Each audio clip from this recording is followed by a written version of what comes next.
Mr. George, this yard is a jungle. Are you doing okay? I know. I try with this old sickle, but it grows back too fast. You can't fight this alone. Let us help, sir. You don't have to struggle like this anymore, Mr. George. I called the city many times. They just ignored me. Well, we're not ignoring you. We're here. Let's start. We're not ignoring you. We're here. Let's start.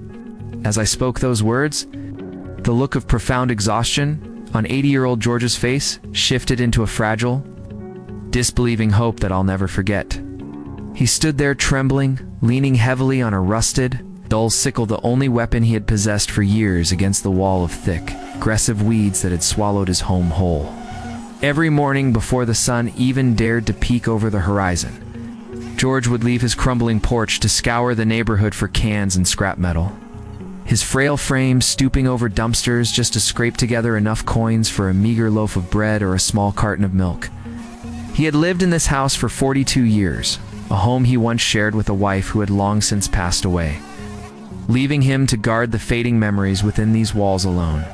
But over the last 5 years, the yard had turned into a suffocating, impenetrable jungle that blocked his windows, choked his pipes, and filled his small living room with the constant, damp smell of decay and damp earth, he told me, with a voice that cracked under the weight of years of silent suffering, that he had filed report after report with the city office, begging for even the smallest modicum of help.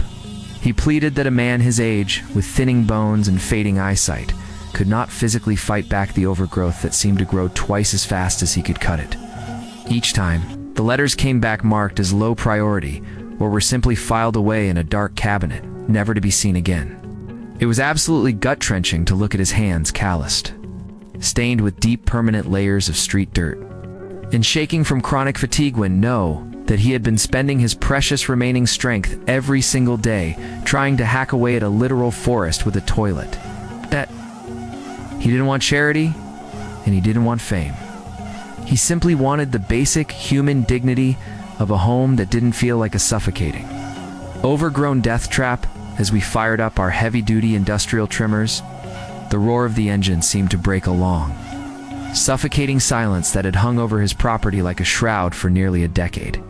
George watched from the shadows of his doorway, his eyes welling up as he saw the harsh, blinding sunlight finally touch his front porch for the first time in an eternity. We didn't just pick up tools to clear the grass. We were there to dismantle the wall of systemic neglect that had been growing around his life. Seeing him walk down the now clear sidewalk, his head held high and his shoulders square for the first time in years, reminded me that sometimes the greatest, most important battles aren't fought on distant battlefields, but in